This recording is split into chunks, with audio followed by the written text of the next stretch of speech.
mu bintu by'ubuhanzi by'ubugeni amazina nkoresha ni Trisfa. Trisfa. Yes. Trisfa ni muntu ki? Trisfa ni umuntu nk'abandi usanzwe ubaho nk'abandi uretse ko wenda akora ibyo bamwe badakora ariko nabo bakaba bafite ibindi bakora. Njyewe nkora ndashushanya ariko abandi nabo bafite ibindi bakora. Hello. Yes, ni Arthur. Ikiganiro n'ibitewe na Arthur. Nubwo uyu muntu ntamuteguje ashobora no kunyangira tu. Ariko Ariana ari gushushanya, igishushanyo murakibona. Njyewe nawe n'igishushanyo turimo. Yes. Muratubona neza. Ari kumbeshya ngo ntago namwemerera ariko already namaze kumwemerera. Yes, yamaze kunyemerera nanamushimira ko yemeye ko mu kiganiro. Yitwa Gatete Arthur, ikiganiro n'ibitewe na Arthur gica kuri channel ya GML Films Industry. Mbibutsa gukora subscribe, share and comment. Wibuke no gukora like. So kugira ngo ibiganiro byinshi bijye bibageraho mu buryo bworoshye. So ndi kumwe n'umugabo hano. Umugabo uteye ubwoba ariko nanone udakanganye cyane. Ateye ubwoba bitewe n'ibintu akora. Reka nze mbibereke. Yes, murabona ko tumusanze mu kazi. Ari gukora umuntu ujya gusa n'umumarayika ariko we ndabona asutse. Sinzi ngo ni muntu ki se watangira twibwira?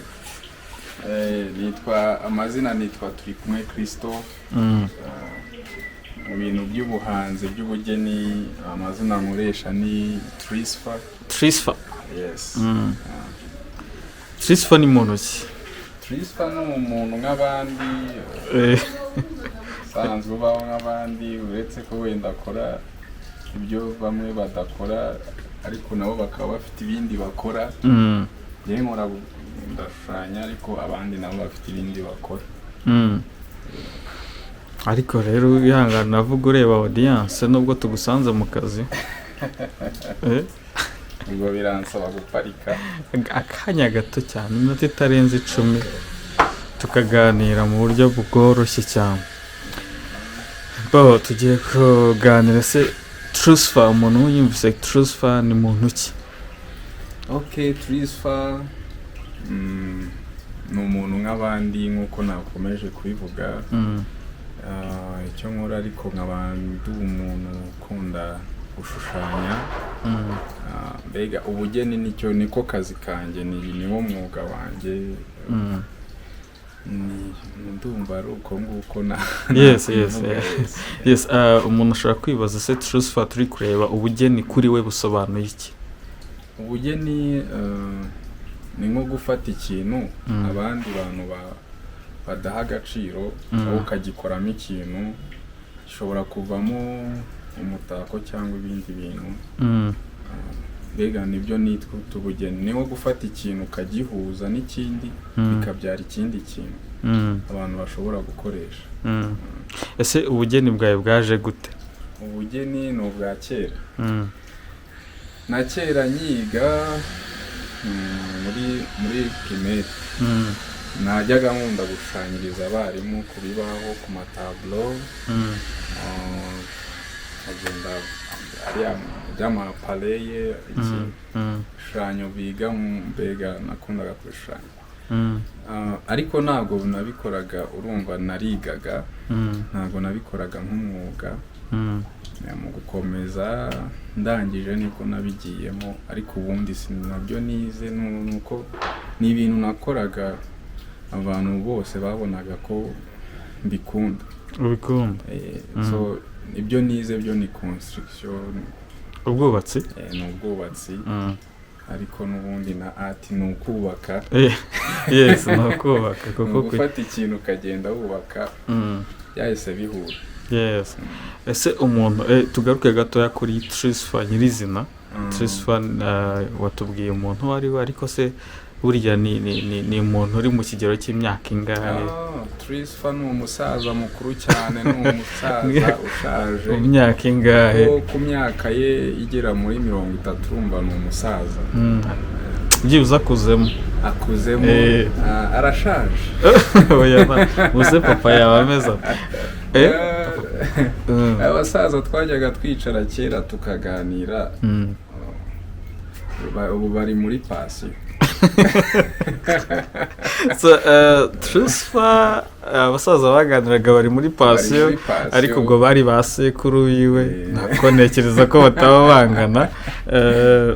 Trisfa tugaruke kuri story yiwe bwite. Se Trisfa niki kintu ajya akora kikamushimisha? Ikintu nkora kikanshimisha ni ukuba ndi kumwe n'abantu nkabona bishimye, nicyo kintu kinshimisha. Ese ni iki kintu mu buzima cyakubayeho kikakubabaza ku rwego wumva rurenze ibindi byose byakubabaje? Ikintu cyambayeho kikambabaza ni icyizere. Icyizere dusobanurira. Icyizere ni ukwizera nk'abantu bakagutenguha. Gute? Mu buzima busanzwe bibaho, ushobora kwizera umuntu ukaba wamuha nk'ikintu uzi ko ari bukigusubize, ukabona icyo umuhaye si cyakugaruriye. Muri make aba yasenye icyizere wari umufitiye. Aba yagisenye, kandi buri icyizere ni ikintu gihambaye kugira ngo kiyore ukigarure. Cyakoze birumvikana icyizere nicyo kintu kigoye kuba cyatakazwa ubundi kigasanwa. So biragoye cyane ko icyizere nyine ari ikintu gikomeye mu buzima bwa muntu. Hanyuma Trisfa, uretse kuba tugusanze i Remera Nyabisindu, ubusanzwe mu rugo ni? Ubusanzwe mu rugo ni Kimihurura. Kimihurura mu kagari ka sinzi niba ndi buvuge byinshi cyane nkajya muri detail, ariko ni Kimihurura. Tubwire ntacyo byishoboye. Ni Kimihurura, wenda bashaka kuhasura ku ivuko. Ni Kimihurura mu murenge ni Kimihurura, akagari ni Kamukino, umudugudu Izuba. Ubwo akarere harya ubwo ni Gasabo. Aho niho wabariza umuntu bita Christophe. So Christophe, turagaruka gato ku kintu cyitwa ubugeni bijyanye n'ibihangano byawe muri rusange. Byanze bikunze ukora ibihangano udatekereza ko ari ukubitaka gusa, byibuze bishobora no kugutunga. Ese hari urwego wagezeho ukumva biri kugutunga cyangwa n'ubu biragutunze? Ntago bintunze mu buryo bw'inuza bwo kuvuga ngo wenda mfite ubukungu bungana gute, ariko ikintu nshimira ubugeni ni uko yego butuma mbaho buri munsi, mu buzima bwa buri munsi nibyo bintunze, ariko nanone icyo mbukundira ni uko bumuza n'abantu batandukanye, ingeri zose, abana, bakuru. Ibyo nibyo ngiye rero nishimira kuruta ibindi wenda by'amafaranga biki. Yego nayo ni meza kubera ko ngo niyo adufasha kugira ngo tube twafasha n'abandi, ariko ubundi ufite inshuti ufite byinshi, ufite byose. Yes. So bavuga ko abantu ari bo butunzi bwa mbere umuntu agira. Gusa tugaruke ku kibazo kimwe cyo kuvuga ngo ese mu buzima bwawe kuva watangira ibintu by'ubugeni cyangwa byo gukora artwork cyangwa gushushanya, ni nk'ibishushanyo bingahe baba barakoze? Ni byinshi. Gereranyije ni byinshi, ntabwo nabibara, bigera nko mu 100. Ariko ibiri hanze wenda biri ku isoko ushobora gusanga bitagera no muri 30. Ese byibuze amafaranga ya mbere wakoreye mu bugeni nangahe? Amafaranga ya mbere nakoreye mu bugeni ndumva ari 2,000. Wari wakoze iki? Mu bugeni ni 2,000. Ubwo ndi kuvugaho nagiye gufatira irange ngo ngiye gukora ikintu. Ni 2,000. Icyo gihe nawe nashushanyije hari igihe cyageze cy'umwaduko w'inkweto za Jordan, ariko icyo gihe nari nkiga muri secondaire, noneho banzanira inkweto ya Jordan barambwira ni nyikore kuyiretusha, hari ukuntu zari zaravuyeho amarangi zigenda zishishuka, barazinzanira ngo nziretushe, ndayiretusha nyishyiraho design iraryoha, 2000 ndayarya numva mbona biriko biraza nka wa murundi wataye miliyoni yagera imbere agatora igiceri cy'ijana ati biriko biraza nanjye nahise mbona ko birimo biraza, niko kugenda mbikurikirana ntangira gushyiramo akagufu. Yes. Umuntu uri kurikiranye iki kiganiro ashobora kwibaza se turi harya ni turisfa ni izihe nzozi afite mu bijyanye n'ubugeni? Ku bijyanye n'inzozi byo umuntu iteka yicara arota, kandi nanone uko ukora ibintu ugenda urushaho ushaka kugira ngo bitere imbere, uko wakoze igishushanyo cya mbere ntikibe gisa nk'icyo ugezeho ukora ushaka kuzamuka, ariko inzozi za mbere ni ukugira nk'ahantu nka centre y'ubugeni, aho ushobora kuba nafasha nk'abandi bantu, kuko nzi abantu benshi bari ku muhanda, abana badafite ibikoresho, hari abo twabanye, hari iki, so ndabizi uko kubura ibikoresho bibabaza ku muntu, akaba afite impano ariko yabura ibikoresho akazarinda apfa, kandi iyo agira wenda uburyo bwo kubona izo opportunity yari kuvamo umuntu ukomeye. Niyo mpamvu kuzagira centre niyo, harya nibyo bita ama art gallery cyangwa ama art gallery cyangwa se ahantu abantu bashobora kuza aba artiste bandi, cyangwa se abandi nabo bafite izo mpano bakaza bakakoresha impano zabo kugira biteze imbere. Yes, uwo ni Trisfa ni umu artiste ushushanya ibintu ndetse bikomeye cyane byiza, ndaza kugenda mberekamo ibishushanyo bimwe na bimwe yagiye ashushanya. Ni umunyempano ukomeye. Se Trisfa, umuntu akeneye nk'ibishushanyo cyangwa art pieces wakoze yazibona gute? Se akeneye ko umukorera art piece runaka cyangwa ifoto runaka, akeneye gukora surprise, yakubona gute? Yakubonera hehe? Nizihe contact zawe? Ahantu nkorera ni Remera nk'uko babivuze, Nyabisindu, mu muhanda wa 223 ukase ni hafa. Gipangu cya gatatu. Gipangu cya gatatu mu kuboko ubwo harya kwiburyo. Kera twagiraga gutya kugira ngo twumve imuso ni kuboko kwiburyo. Ku gipangu cya gatatu mu kuboko kw'iburyo aho bita Love Center. Centre y'urukundo nk'uko byumva. Ni centre y'urukundo. Ikindi wenda ni ku ma social media ni Trisfa Rwanda, iryo zina nkoreshaho. Nimero yo ni telefone ni 07 8 4 8 6 6 5 4 0. Yes. Tugana ku musozo w'ikiganiro, hari abantu bashobora kwibaza utubazo tw'amatsiko.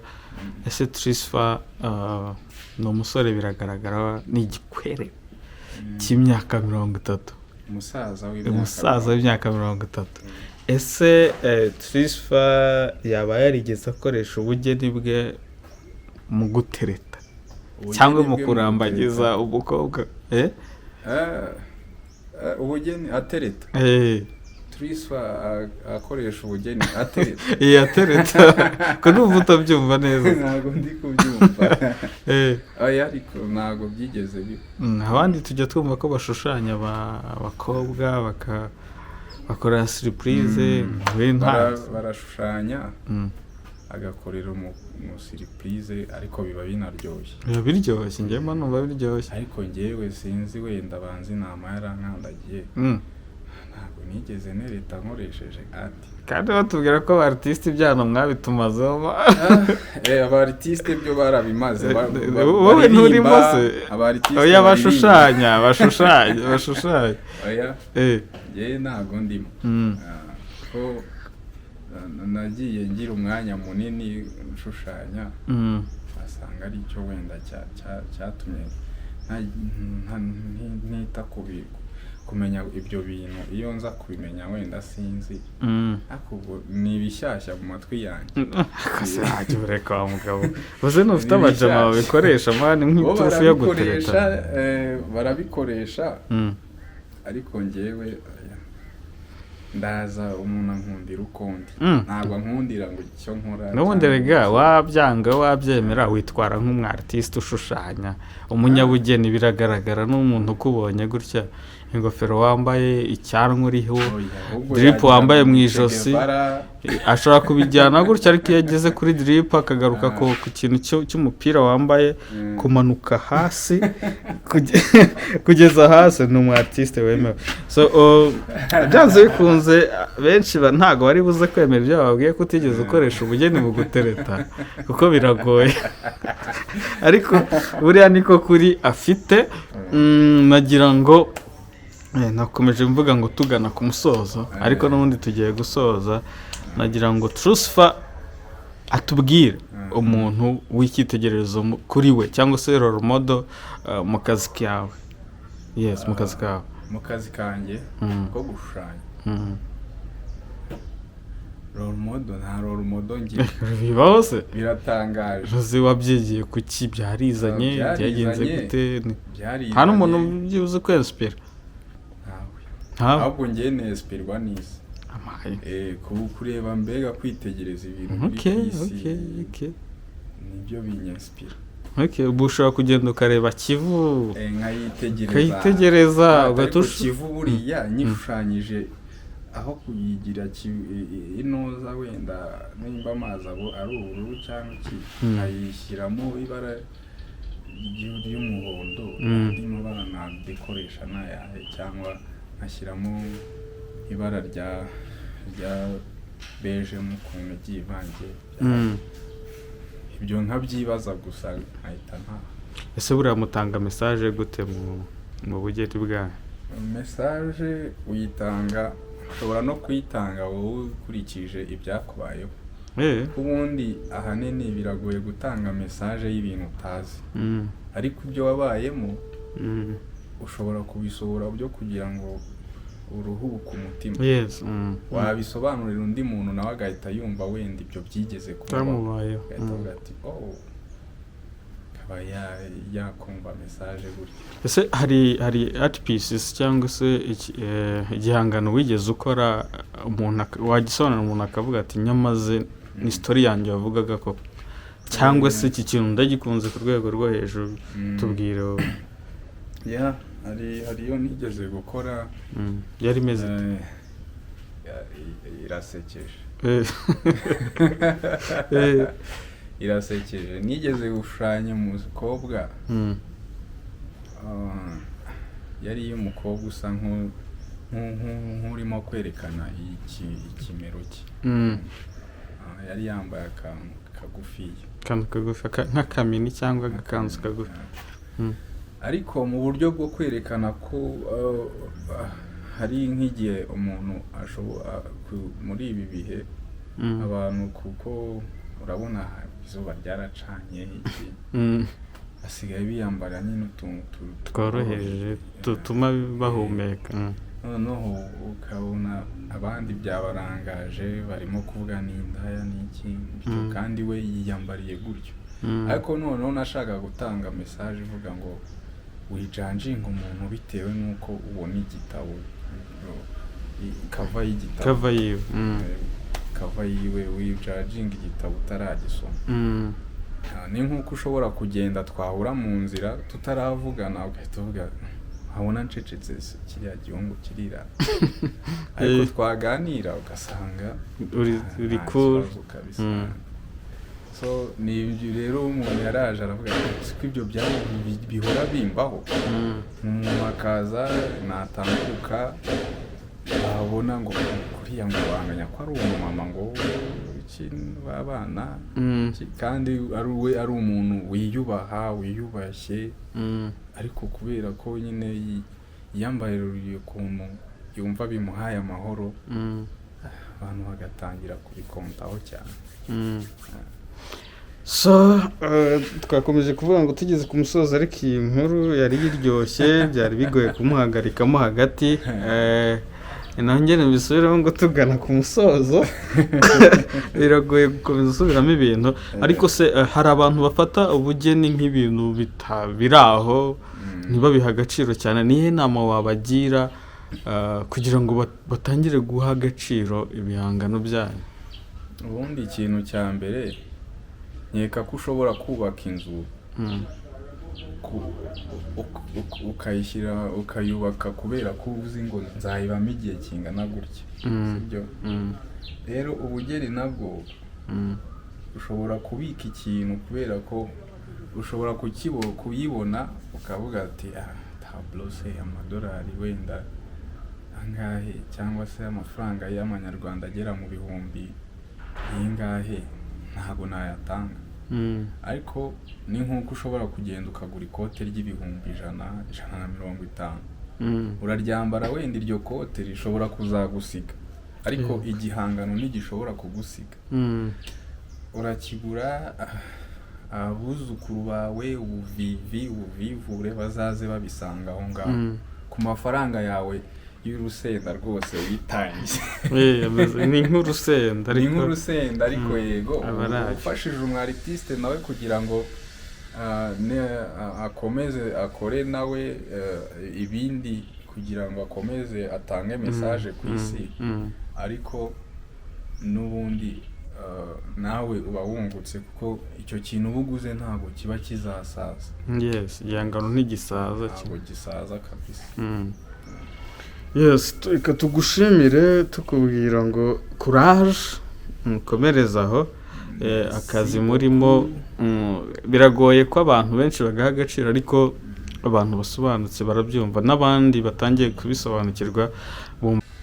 So ni iby'agaciro rero, reka dusoze ikiganiro tukubwira ngo courage cyane cyane, tukubwira ngo wisubirire mu kazi. Reka turabasezeye rero ariko tubereka igishushanyo yari ari gushushanya. Sinzi uyu muntu mu by'ukuri ariko azadusobanurira mu kiganiro cy'ubutaha. Azaduha ubusobanuro burambuye ku byerekeye ubugeni bwawe n'umwihariko ndetse n'itandukanirizo ry'ibyo ukora. Turabashimiye mwebwe mwese abashije gukurikirana ikiganiro bitewe na Arthur, mukurikirana kuri channel ya GMR Films Industry. Ikiganiro nakagaruka. Ciao.